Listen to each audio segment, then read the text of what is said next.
Playing small costs more than playing big. So editing yourself is expensive. Monitoring your tone, shrinking your laugh, second-guessing your brilliance, that's time and energy you could spend building, creating, leading, loving. Your job isn't to shrink, it's to shine. And the ones who get it will find you. Welcome to What If It All Goes Right, the show for high achievers who are ready to stop fearing the worst and start stepping into their power. I'm your host, Angela Gargano, 6-time American Ninja Warrior, keynote speaker, peak performance coach, and former biochemist. Every episode, I'm going to give you the mindset shifts and practical tools to shake off the doubt, reignite your energy, and remember just how powerful you really are. Because it's time to stop fearing the worst and start asking, what if it all goes right? What if it's already going right? Welcome back to What If It All Goes Right. And today we're diving into a word that I know has been thrown out there so many times, which is the word too much. And maybe you were told you were too loud. Maybe someone said that you were too ambitious, too emotional, too opinionated, too intense. Whatever the flavor, the message was always the same. Just tone it down. Just fit in. Just take up less space. But here's the truth. And I want you to hear it out loud. Being too much, it's not a flaw. It's your leverage. It's a true superpower. And the very thing you've been told to shrink is the very thing that makes you so powerful. Your too much is a built-in filter that quickly shows you who belongs in your world and who doesn't. And it's a magnet that pulls in the right people and the right opportunities. And it's your edge. It's the reason that you'll stand out instead of fading into the background. So today, I want to flip the script for you. And instead of treating too much as a warning label and a bad thing, I want you to start treating it like a permission slip. And in this episode, I'm going to give you the 10 reasons why being too much is exactly what the world needs from you right now. And by the end of it, I hope you stop asking yourself, am I too much? And start asking the better question, are they even ready for me? Now, before we dive into these different pieces of being too much and why it's a superpower, I absolutely have been told many times that I was too much. In so many different ways. And I just want to share some of those with you because I was talking to someone the other day and they were saying, Angela, it looks like you're so confident with anything and you can just kind of get through anything. And I'm like, no, there's been so many times where I've been, really felt like I've been shrunk from the people around me. And it was tough. It was tough to keep going, right? Sometimes I was able to, thank goodness, use the too much or not good enough piece from somebody and use it to my advantage because it just heated me up so much. And I'm like, I'm going to show you, like, kind of thing. But a couple of vivid moments that I think that might be powerful for you to hear is I remember going into I really wanted to get into this like really well-known modeling agency. And I basically showed up at this place with a little portfolio, and luckily the person that I wanted to see was actually there, and he did meet me, and he was actually really nice. And I was like, wow, oh my goodness, I'm so happy I just like showed up and went to this modeling agency. And later on, I do everything that he tells me I need to do. And he tells me that I'm too muscular and too manly to ever be a fitness model, basically. And that was frustrating because it's like, this is somebody that like I really wanted to impress, and you're telling me I'm too muscular and too manly. And later on, I'm realizing how much it has been my superpower, right? Like 3 fitness magazine covers later, being featured in all these top fitness campaigns and things like that. And it's just a reminder why, like, when someone tells you that you're too much, it's like, go away.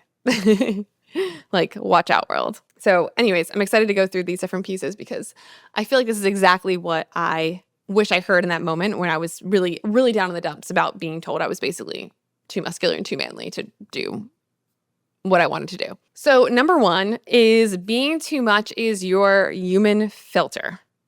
So when you show up full throttle with your ideas, with your ambition, with your laugh, with your energy, with your muscles, with your who you are, you become magnetic and selective at the same time. The people who can't handle it will naturally drift away. And that's not rejection, it's efficiency. There's this quote I saw online before where it said, like, if you're like, I'm super weird, and if you're not weird and you don't get me for that, then you're just not my people, basically. And like, that's basically what it is. Your people will stick around, and you're saving time for yourself and the effort of performing for audiences that literally were never actually meant for you anyway. And think of it like energetic Velcro. The wrong ones will just slide off, while the right ones will actually stick tighter. You don't have to waste years wondering who's loyal, who's genuine, who's aligned. Your fullness does the filtering for you. So be too much. The right people will cheer. The wrong ones will leave. Either way, you've won. Number 2, shrinking is lying, and lying is heavy. Ooh, I said it. So every time you lower your volume and you downplay your achievements, you downplay who you are and what you've done, which I know is so easy to do sometimes, right? Because we don't want to come off again as too much and like walking in. Like I don't want to walk in sometimes and be like, I'm an American Ninja Warrior. Like I just can't do it. And that's because you're trying to keep others comfortable. And you're basically lying. You're selling the room a counterfeit version of yourself. And here's the cost of that. That lie's gonna get heavy. You carry the weight of constantly monitoring how you sound or how you look or how much space to take up or how much to tell people. If being too much scares them, they were never your people. And the truth about who you are feels so much lighter, and it feels liberating. And it's magnetic. Because honestly, being honest is unforgettable, and just owning who you are. Shrinking only makes you blend in, but being real, even if it rattles someone, makes you impossible to forget. Number 3, playing small costs more than playing big. So editing yourself is expensive. Monitoring your tone, shrinking your laugh, second-guessing your brilliance, that's time and energy you could spend building, creating, leading, loving. Your job isn't to shrink. It's to shine. And the ones who get it will find you. I always like to say it like, the ones who get it, they just get it. Playing small tricks you into thinking you're safe from judgment, but really, it's keeping you invisible. And the real risk isn't being too much. The real risk is spending your one life as a watered down version of yourself, edited into obscurity. The price of smallness is truly regret. And the payoff of big, it's alignment, it's impact, and it is freedom. Number 4, your too much is someone else's permission slip. So people don't need more examples of polite perfection. What they're desperate for are living, breathing reminders that it's safe to show up as their full, messy, brilliant, authentic selves. And every time you let yourself be bold enough to be seen, you don't even realize it, but you're giving someone else permission to do the same thing. That's why the quote matters so much. Stop asking, am I too much? And start asking, are they even ready for me? It's not about your size. It's about whether the room has the capacity for your energy. And when you embrace your too much, you become living proof that authenticity is survivable. And it's even magnetic. You don't inspire people by lecturing them about confidence. You inspire them by literally embodying it in front of them. And often, your unapologetic presence is the spark that sets someone else free. And how powerful is that? And a lot of times, it's people maybe you will never hear from that are maybe just like silent observers. So a lot of times you don't even realize your impact. Number 5, rejection is proof that you're alive, because rejection feels painful, but it's actually evidence that you're in the arena. And if nobody's ever told you no, it's probably because you haven't been putting yourself out there enough. Playing it safe avoids rejection, but it also avoids opportunity. Every time you hear no, you're proving to yourself that you can survive disappointment and come out even stronger. That's why the reframe is always so powerful. You're not too much. They're just not enough for your energy. Their rejection is not a verdict on your worth. It's a reflection of their capacity. Every no clears the space for the right yes. And the truth is, the opposite of rejection isn't acceptance. It's irrelevance. Rejection stinks, but it also proves you're visible, alive, and you're in the game. This whole world we're living in right now, it's just one game. It's a big game. Why not spend it living in it, taking chances, being too much, trying the thing, doing the thing, just being your authentic self. Number 6, bland doesn't change the world. Think about the people we still talk about decades later. The artists, leaders, disruptors who truly shifted culture. Every one of them was considered to be too much in their time. Their boldness, their audacity, their unwillingness to play bland is what made them truly unforgettable. Playing it safe might keep you light, but it will never make you memorable. And if your goal here is to create change, and you know that you can create change in your business, in your family, in your industry, in your communities, being acceptable isn't enough. You have to be distinct. And visibility is the entire ticket. And being too much ensures you're not ignored. The world doesn't shift because of people who are sitting there and just whispering and being the same and not having opinion and not being themselves. It shifts because someone was willing to be loud, disruptive, and even controversial in some points. Playing bland may feel safe, but it keeps the world the same. Number 7, the right rooms reward boldness. Think about the rooms that you've been in, the meetings, the events, or the conversations where decisions were being made. Who got the opportunity? It usually wasn't the person sitting quietly, hoping to be noticed. It was the one who raised their hand. They pitched the bold idea, or they spoke up with true conviction. That's not because they were the smartest in the room. It's because they were the boldest. The boldest.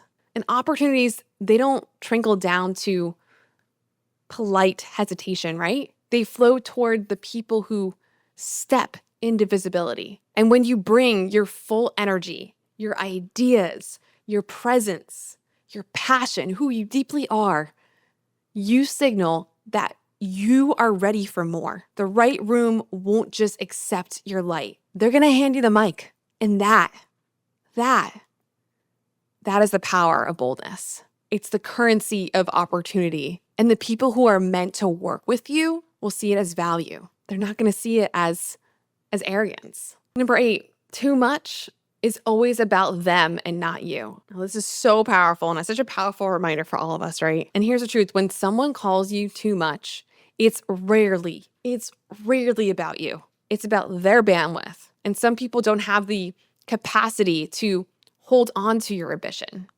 to your energy or your intensity. And that doesn't make you wrong. It reveals their limits. Imagine pouring a gallon of water into a small cup. The overflow isn't proof that the water is too much. It's proof that the cup is just too small. You're not too much. They're just not enough for your energy. And let that sink in. Their limits don't define your potential. You don't need to dilute yourself to fit in. And when you stop internalizing their discomfort as your flaw, you start to see your fullness for what it is. A strength that belongs in so much bigger spaces. Number 9, being too much is a built-in bullshit detector. Beep boop. Sorry, I've been taking improv classes, so I feel like now when I see some of this stuff, I just want to put sound effects to it. When you're unapologetically yourself, the wrong things can't stick. The wrong jobs won't hire you because your boldness makes it obvious that you wouldn't thrive in their mediocrity. The wrong relationships, they fall away because your standards and your energy expose their lack of depth. The wrong collaborations never get off the ground because your authenticity clashes with their pretense. And that is a gift because your authenticity clashes with their pretense. It saves you time, heartbreak, and wasted energy. Shrinking to fit, on the other hand, lures you into rooms that totally drain you. You attract the wrong offers, the wrong people, the wrong dynamics because you're presented as a version of yourself that wasn't actually real. Boldness is more than self-expression. It's protection.